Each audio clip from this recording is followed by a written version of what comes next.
Hey up folks, welcome back to another adventure. And since it's coming up to Halloween, we thought we'd do some haunted and haunting stories over at Barnsley. So the first one is at the local newspaper, the Barnsley Chronicle. So this is the old Barnsley Chronicle building. As you can see, established in 1858, but the site itself goes back much further than that. This building is said to be built partially on the site of an old morgue. And the Barnsley Chronicle is the biggest newspaper in Barnsley. It's our main newspaper. And after what I've read, you can forget me ever wanting to become a journalist for this newspaper. It's not happening. I don't think I want to be a journalist anyway, but yeah, that definitely puts paid to it.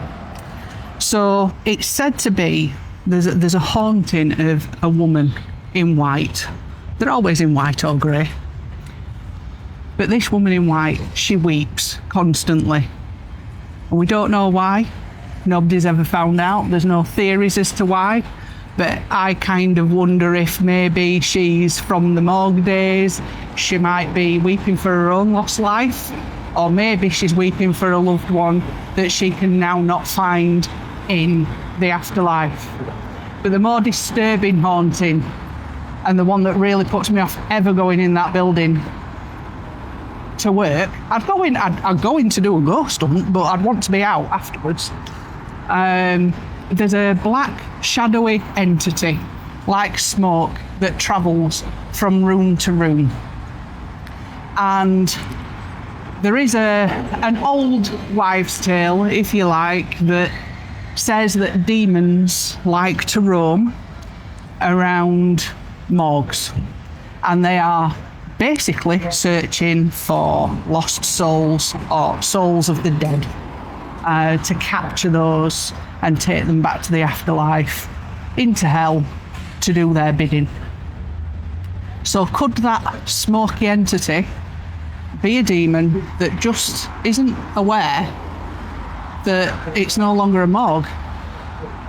Who knows? I don't really want to find out.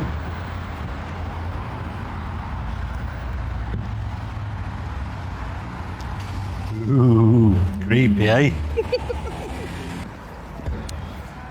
For our next couple of stories, we've come down into Barnsley Town Centre. So this is Parkway Cinema.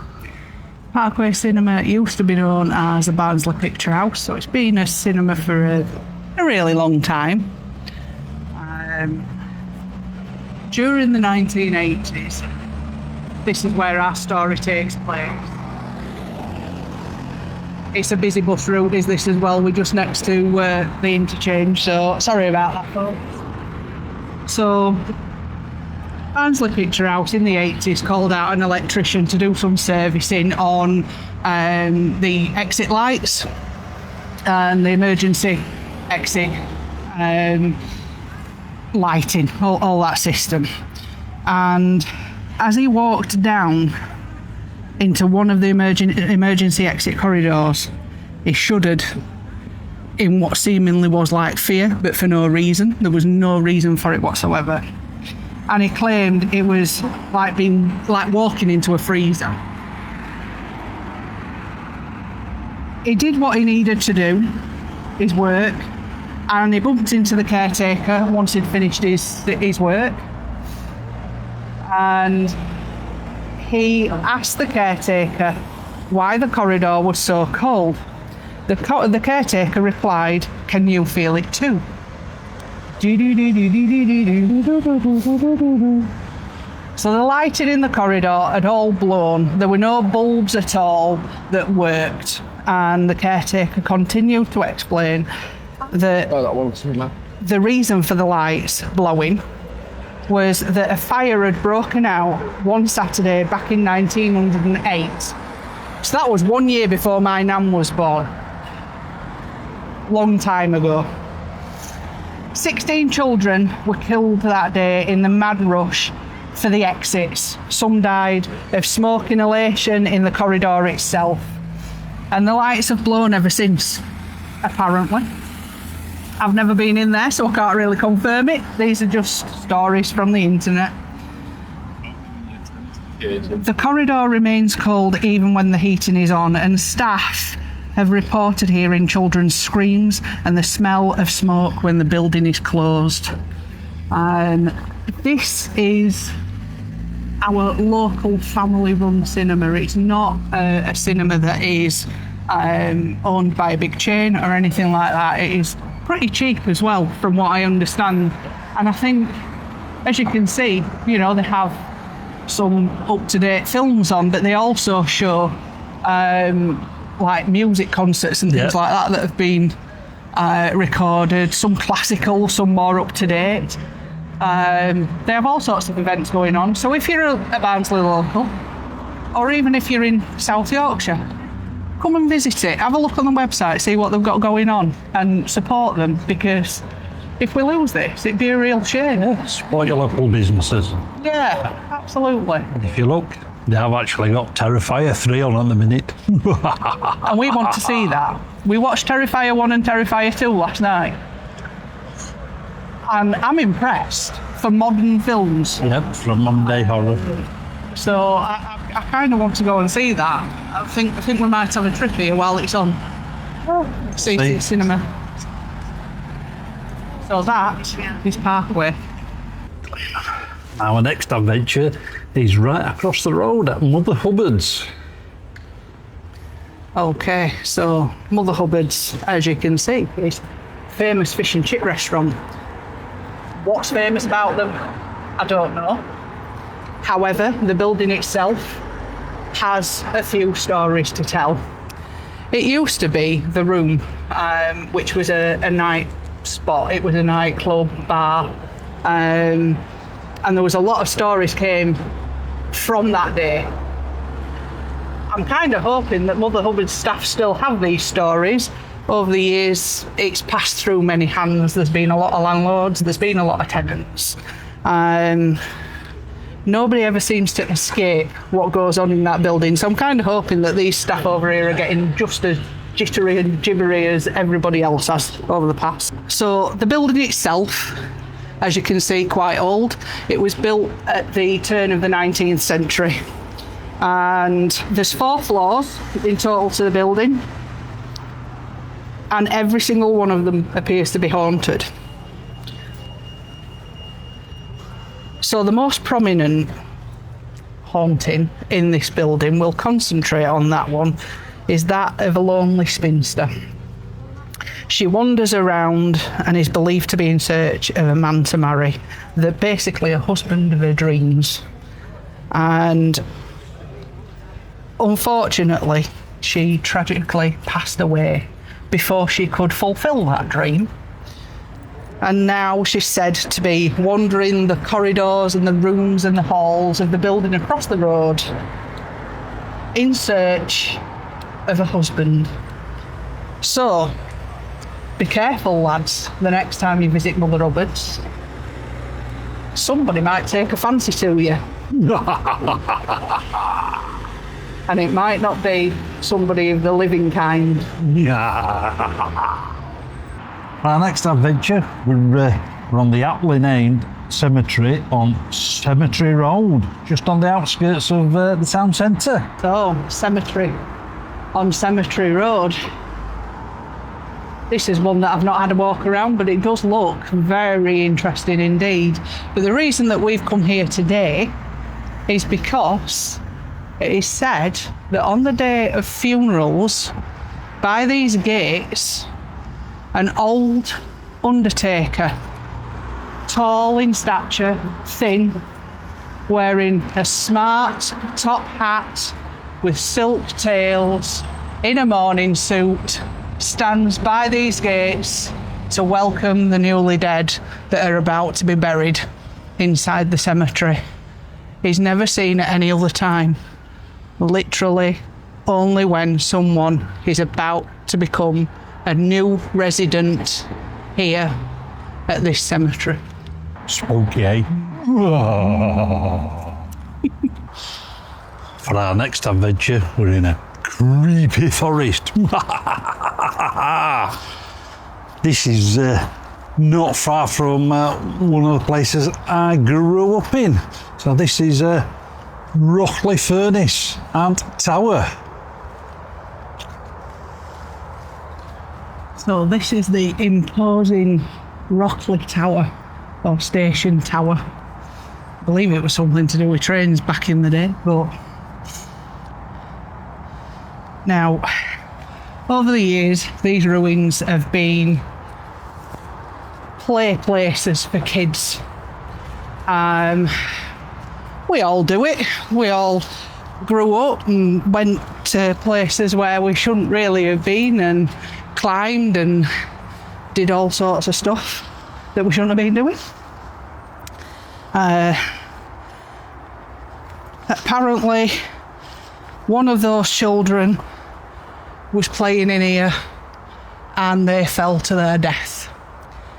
And as you can see, it's a pretty tall structure. Now,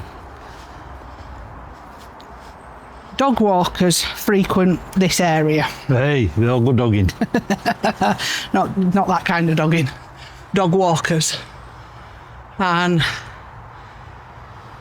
one fella walking his dog one evening, walking past, heard a piercing scream come from the bowels of this tower.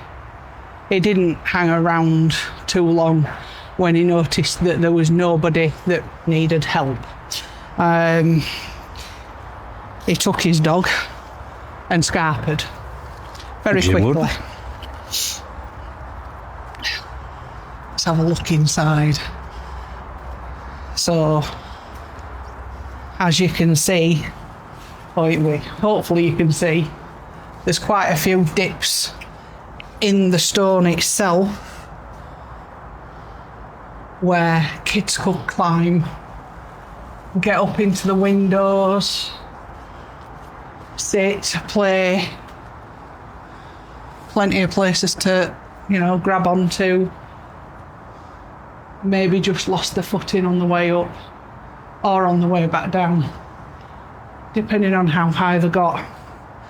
But it's quite sad, really, that a life would end so tragically in that way and so innocently just playing. Now, further into these woods as we walk in, there's the ruins of a furnace, an old blast furnace, and that's also got a tail attached to it. So let's go and find that. Let's find the furnace.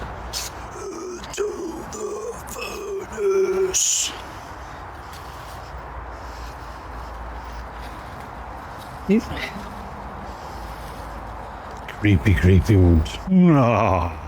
Getting attacked by triffids.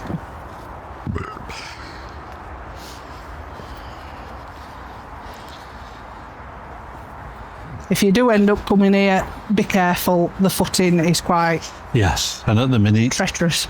with it being October, it is rather slippy.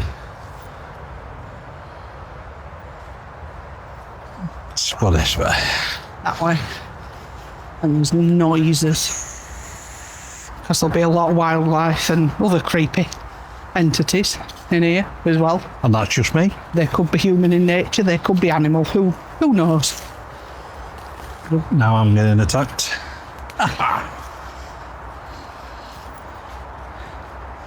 The forest is trying to keep us.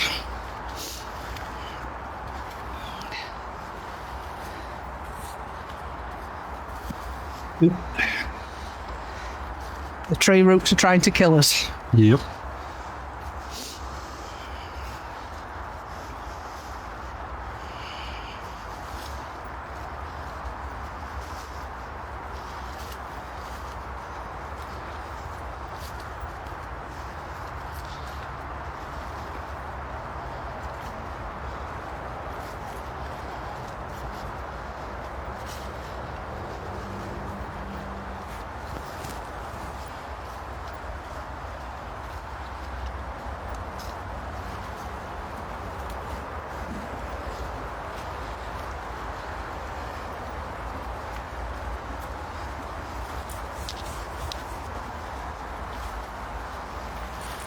Ah, found it.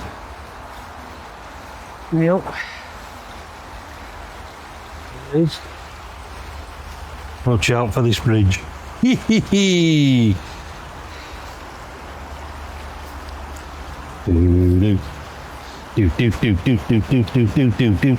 Is it safe for a fat lass?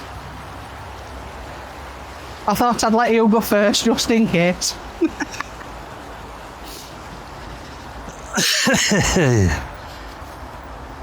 Ooh, info board.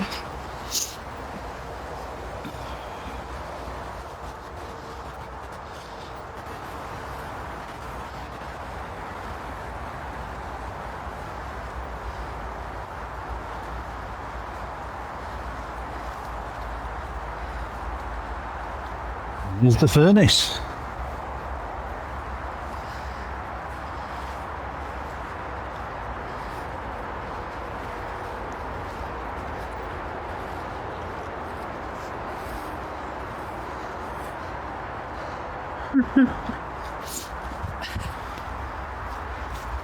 Bit treacherous. More graffitied up. Okay, so another dog walking ghost story. A man walking his dog latish on one evening saw through the trees. You can see we're surrounded by lots of trees because we're in a forest.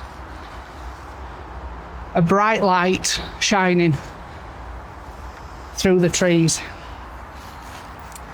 He walked closer to investigate and he saw a blacksmith at work, dressed in leatherwork gear, busy doing his job.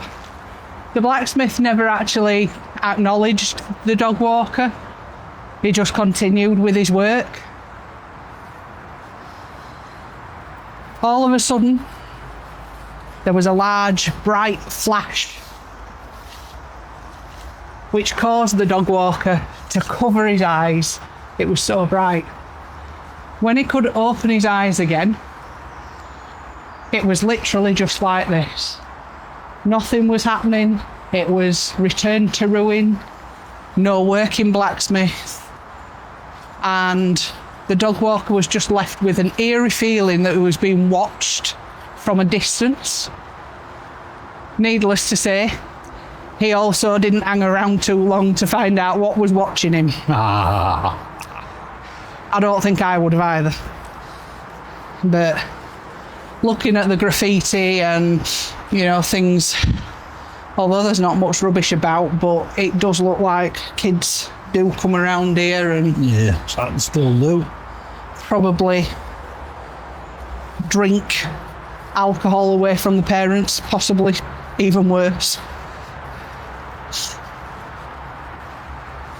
But now apparently this furnace itself was used for iron ore,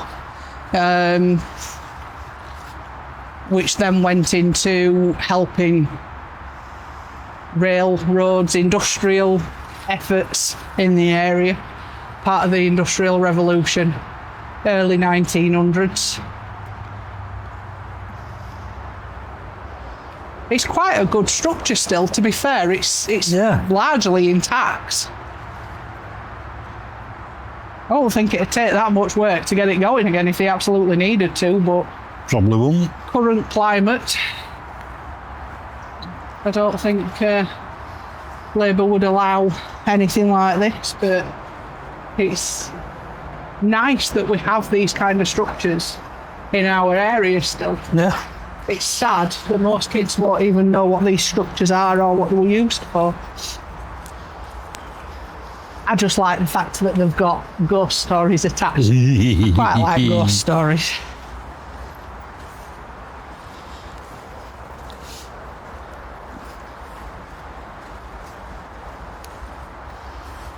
It's a really nice area, considering that we are in the throes of autumn. There's still a hell of a lot of green up there. Thinning out a little bit. Just thinning out a little bit, but there's Slimy. still a hell of a lot of greenery. So that's Rockley Furnace and Rockley Station Tower. Yep. Now you've got to watch me try and climb these hills without slipping on my arse.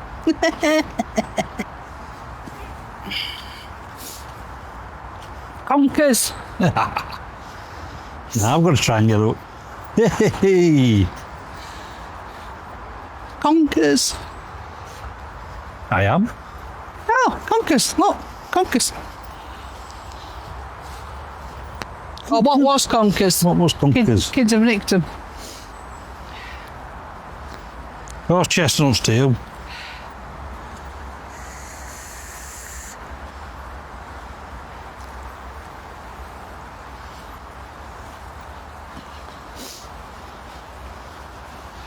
Now you've got to get back over the Bridge of Doom.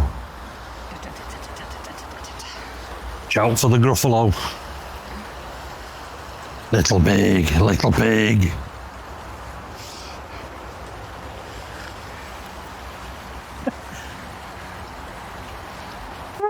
Nobody said anything about walking over unsafe bridges when we started this.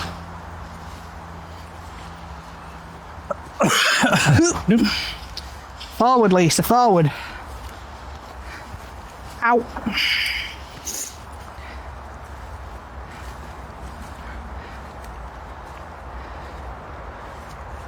See what we do for you guys. Hey. It's obviously a place where people walk a lot because they put benches and stuff out. Plenty of benches in, yeah. It's not very wheelchair friendly though. No.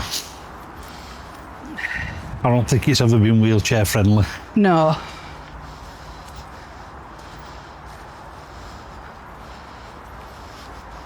No, I won't be bringing my dad up here anytime soon. No.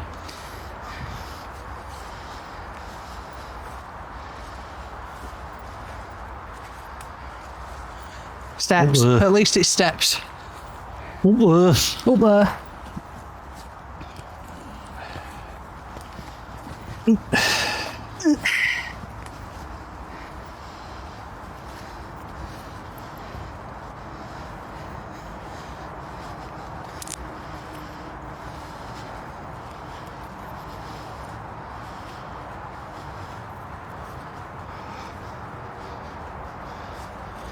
Back round to the tower.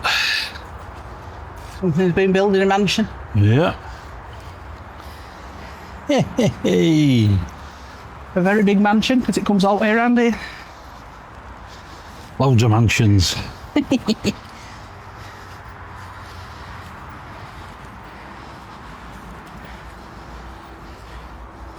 Oh. That was almost my arse. Nah.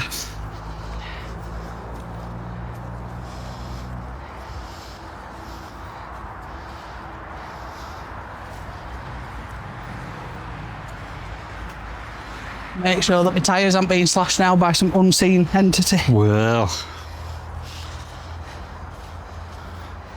Just watch out for the clown with the black and white face paint.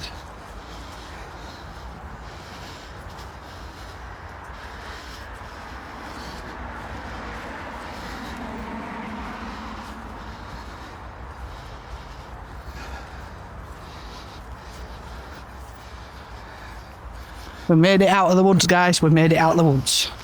Only just. On to our next adventure. No slashed tyres. Yeah, for our next story, we've come back to a place that we visited not so long ago. We're back at Montbreton Priory. Now, we're not going to take you all the way around again. Oh, yeah, let's have a listen to this story. Okay, so the first recorded ghost sighting was back in the 1680s. And I've got to admit, this is probably one of my favourites out of everything that I've read so far. So, a man was riding his horse through the priory grounds in the early morning hours, so dawn hours, And he decided to stop to take a look at the beautiful structure of the priory. On getting closer, he could see what he thought to be a local peasant girl walking around the grand estate. He rode towards her to bid her good morning, but as he got closer, he realised that this was no maiden in a shawl, it was a man in a habit, and he was gliding through the early dawn fog in a ghostly manner.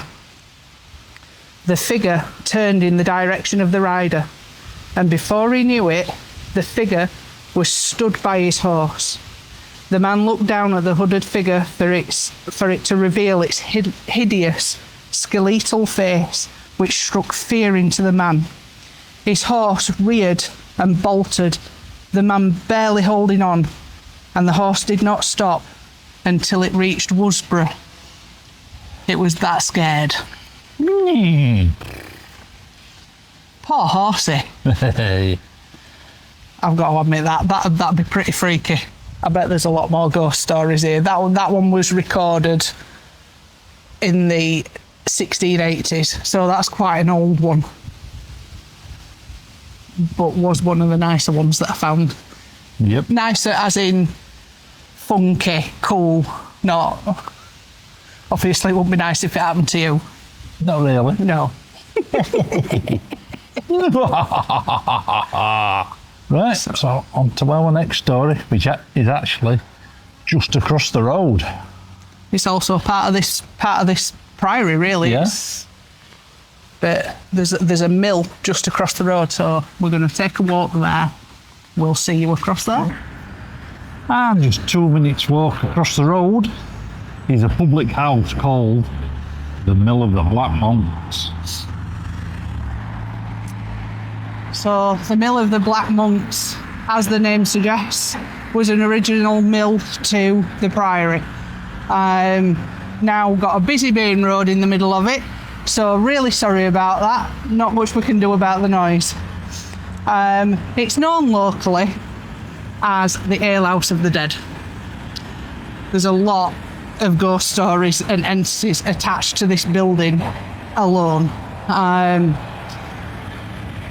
A couple of them,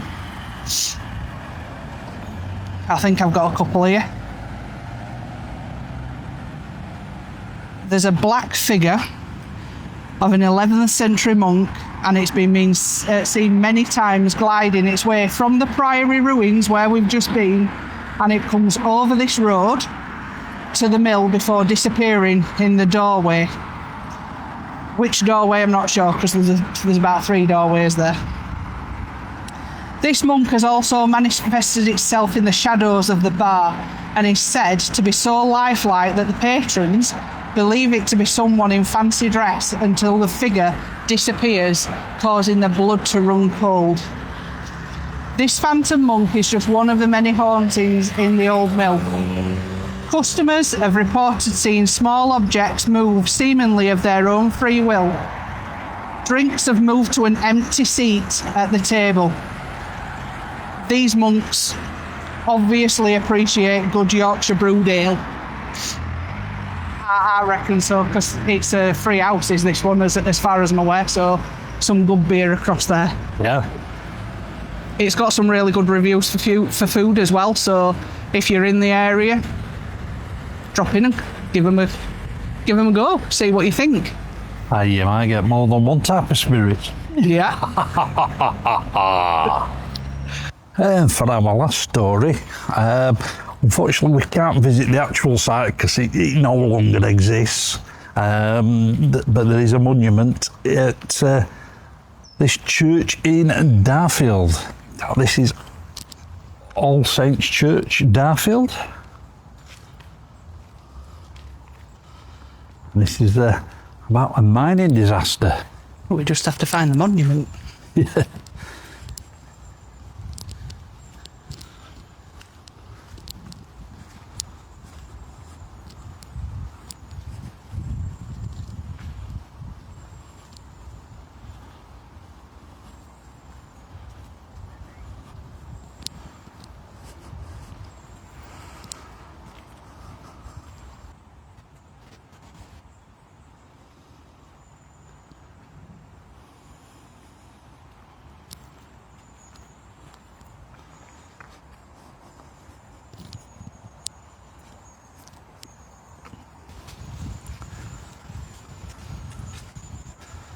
Yeah. I grew up here many years ago when I was a very young wizard.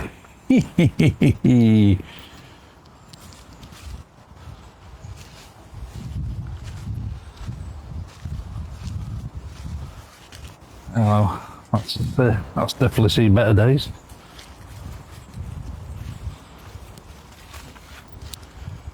I wonder if they've escaped.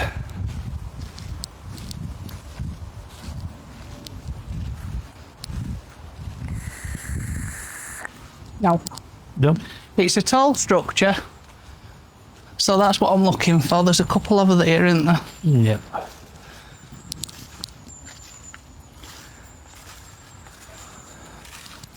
If somebody's escaped from there. Oh, yeah. That's a noisy bird.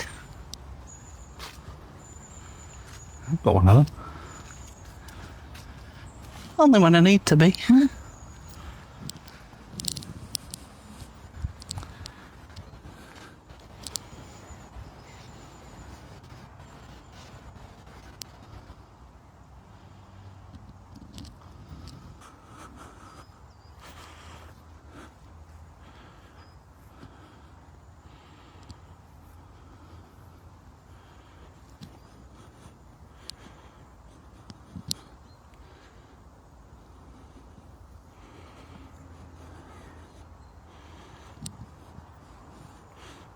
That side's blank.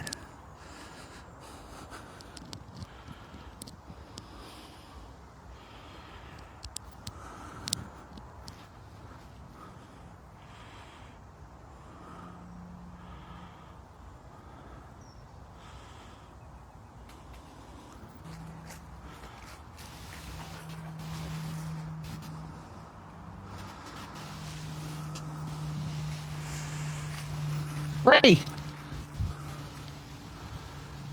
Oh dear.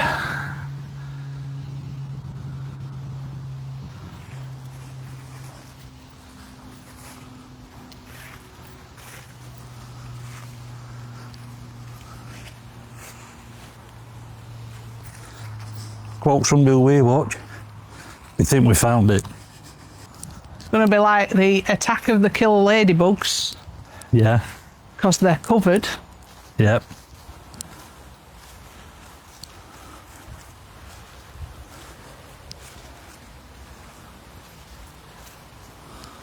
It's the monument to the mining disaster.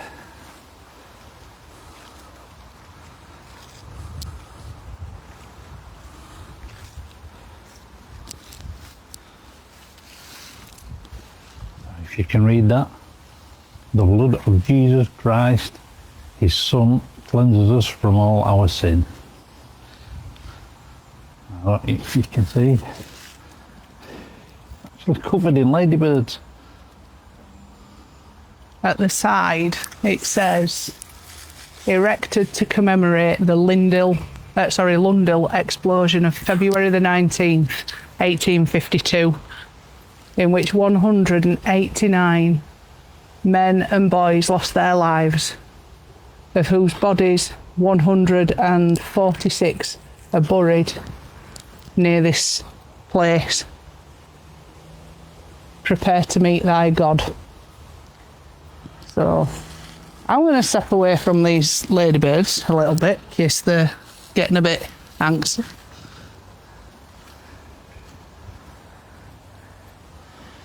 And whilst I do that, I will tell you a little bit about the explosion itself and the disaster. And then some of the ghostly sightings that have been seen by other miners across the years. If I'm not going to get attacked by bugs. So as already mentioned, February the 19th, 1857, nearly 200 men and boys were killed at Lundil. I don't know why I keep calling it Lindil. No. Never mind. Lundil Colliery, when a gas explosion ripped through the underground network of mine tunnels. 214 miners went down the pit that day, and only 25 returned, never to be the same. Rescuers could not get down the mine as the coal had caught fire, causing fires that were described by some as akin to the fires of Hades. The blast was heard and felt miles away. Such was its strength and power. After several attempts to quell the fires, the decision was made to flood the mine, as survivors were now impossible.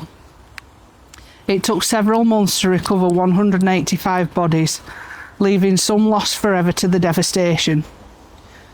Most of the victims were buried at the church in Darfield, which is where we are now. This monument commemorates the lives lost that day. The disaster was declared accidental, but an inquest later showed criminal negligence, as they had been given naked flame lamps and candles instead of the regulation safety lamps, because Victorian mine owners like to save money. When surrounding pits were in operation, the ghosts of several Victorian miners were reported. Disembodied screams could be heard and cries coming from the coalface. Dark, fleeting shadows could be seen as if they were running and trying to find a way out. Entities could be seen at the pit head as if they had finished their shift and was headed to the pit baths to clean up for home. Many miners have quit on seeing these poor souls relive their horrific death over and over. All pits are now closed and the ghost seems to have stayed underground with it. Yeah, that was definitely a big disaster for the time. Barnsley had quite a few big disasters. Well, yesterday I learned about another one, which we might cover later on, which was Oaks Colliery disaster. And that seemed to be one of the biggest in history until another one in Wales that took over. But, you know, we can potentially cover that one at a later date after I've done some research. But Victorian private mine owners, yep, they wanted to save money, so regulation safety lamps for mines were not cheap. So the idiots sent them down with naked flames. I mean, how stupid is that? You're going into an area that's got natural gases coming out. I mean, when my dad worked, I've mentioned before that my dad were a miner. When he worked down the pit, you weren't even allowed to take a Kit Kat down there because of the foil, which would cause or could cause a spark. You know, you took your food with you, but you were not allowed anything that was coated in foil at all. Nope. Absolutely ridiculous. They even provided in some stages, some mines, they provided sandwich bags that had no metal at all. If you'd taken your sandwiches wrapped in foil, they made you change it for a specific sandwich bag. It was so safe, and disasters still happened even though it was safe. Yeah. Sending people down with naked flames. What on earth were they thinking? They weren't. Well, clearly not. But sadly, a lot of lives were lost that day, and many lives much, much later on as well, because it was a dangerous job. Oh yes. But that's why it paid so well later on in years. It paid a lot better because they got danger money for the job that they did. I think it was the best paid job in Yorkshire, to be fair. Probably was at that time. Yeah. But that's a really nice monument. It is. Covered in ladybirds at the moment, but it's a really nice monument. They're all having time of their life on there. So, I hope you've enjoyed these stories, a few haunting and haunted stories in and around Barnsley. And yeah, if you've enjoyed it, please like, share, subscribe, all that good stuff. And we'll see you on the next one. See you there.